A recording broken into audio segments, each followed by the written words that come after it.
Ми говоримо за нього не лише за поета, драматурга, не лише за драматика, не лише за прозаїка, не лише за літературознателя. Ми говоримо, можемо говорити за Євгенія Фенцика і як за публіциста. У 1885 і до 1903, фактично до своєї смерті, Євгеній Фенцик редагував свій журнал, який виходив, «Лісток». Причому ми знаємо, що перед тим, як він почав випускати «Лісток», а то був важливий момент, чому в 1885 році треба було зачати видавати «Лісток».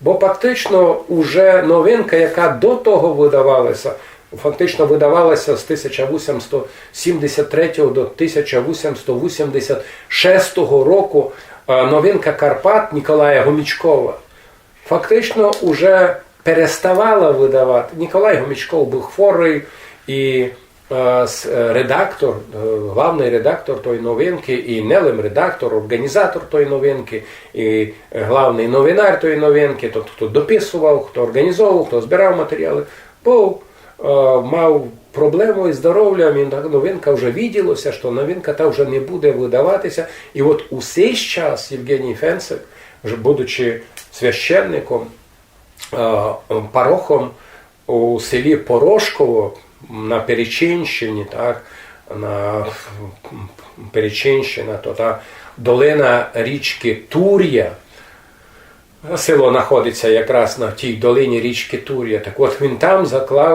почав видавати, як вийшло, від 1886 року, і фактично почав в 1885-му, а від 1886 року і до кінця 19 століття його новинка «Лісток» була єдина новинка на цілої Подкарпаття. Тяжко собі представити в наш час, коли, приміром, у 1920-ті роки на Подкарпатті, в Ужгороді, кожноденно, це раз на тиждень, виходило поверх 30 новинок. Тяжко представити, що іще 2 десятиліття тому на Подкарпатті була лише одна новинка від Євгенія Фенцика. І от у тій новинці, скоро 18 років, Євгеній Фенцика видавав новинку «Лісток». Раз на 2 тижні він давав деякі матеріали від себе. Писав на актуальні теми, то ми можемо говорити за Євгенія Фенцика і як за публіциста. Писав за проблеми освіти, прибрав за проблеми національного самоосмислення, національної ідентичності карпатських русинів. Досить часто знав подойняти вопроси національної орієнтації. А ще найважну проблему, щоб не дати русинам асимілуватися. Ми знаємо, що фактично ідея національних держав привела і тому, що в деяких державах та титульна нація була, як можна сказати, меншиною. Приміром, угорська держава по рокові 1867. У ній жило лише 6 мільйонів мадярів, але 7 мільйонів іще до того людей в тій державі були не мадярського походження. Були то словаки, були то русини, були то серби, були то хорвати, були то румуни трансильванські, були то євреї, жиди, як ми кажемо на Підкарпаттю. Їх було веце. І зато досить часто такі держави, де титульна нація була меншиною, вони проводили політику асиміляції. Вони задобрювали національні меншини до того, аби вони міняли свою національну орієнтацію. Аби дехто подумав, а на що мені бути русином? Ліпше стану мадяром, більше честі буде мені, ліпше жити буде, легше жити, скорше зроблю кар'єру. Який то був чоловік, котрий скончив гімназію, і котрий хотів мати деякого місто урядника, то на нього все косо позирали, кіт він не виказував лояльність до титульної нації. І зато у многих державах Європи була та проблема асиміляції малих народів. І ту саму проблему переживали карпатські русини. І от на сторонах листка Євгеній Фенцик кожних 2 тижні публікував матеріали публіцистичного характеру.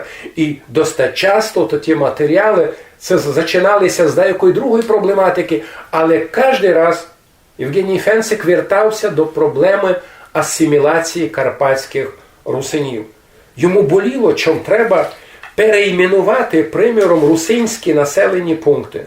Чому треба, приміром, село, котре по-русинськи звучало, приміром, Ябліновка, так, називати же то мадярським словом Алмаш.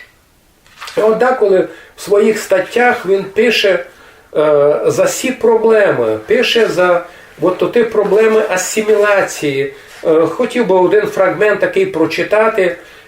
От він пише у 1896 році. Із нагоди століття, а от ми знаємо таке слово міленіум угорської держави, були наплановані многі ініціативи.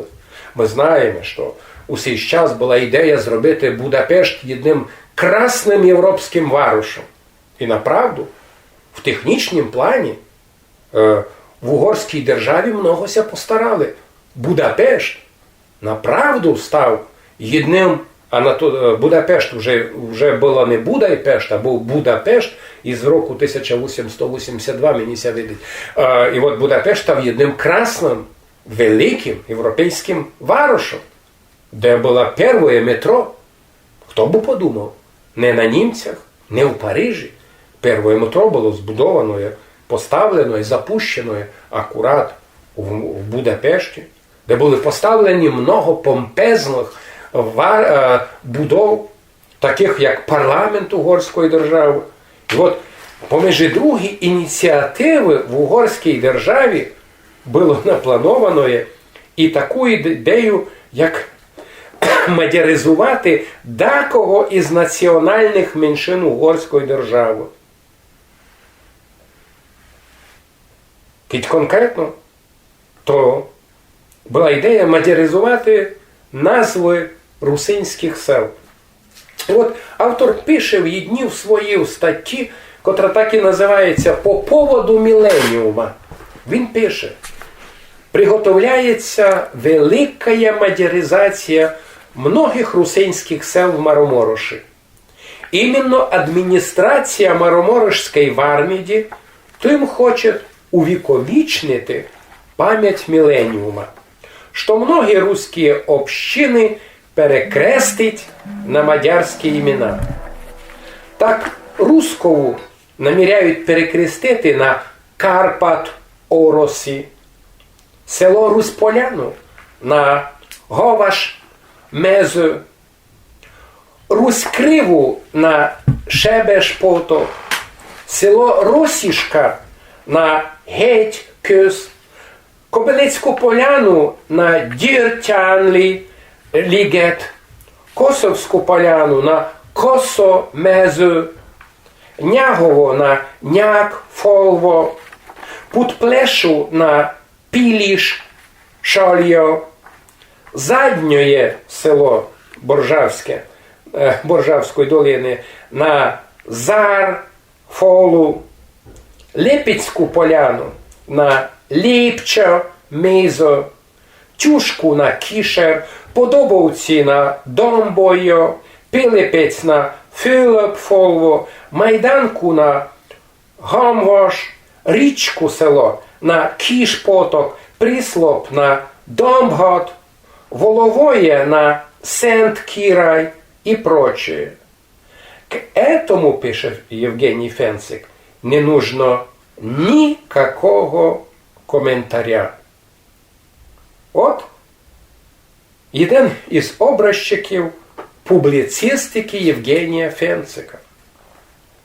Автор, і ще до того, як чиновники бися постарали, а деколи чиновники страшно хотіли полюбитися тим урядникам у Будапешті, і вони самі були ініціаторами того, щоб русинське село переписати назву на мадярський який спосіб, на мадярський манір. От, фактично, ушитки то те твори Євгенія Фенцика, і проза, і публіцистика, і поезія, і драматургія, але і літературознательські роботи, і роботи з етнографії, статті, і роботи якісь із історії карпатських русинів, із фольклора карпатських русинів. А де ви тут роботи Євгенія Фенцика знайдете? І тут нам треба повісти. Євгеній Фенцик відноситься до тих найнеуспішних наших русинських поетів, писателів, драматиків. Бо от того часу, коли Євгеній Фенцик жив, опублікував свої твори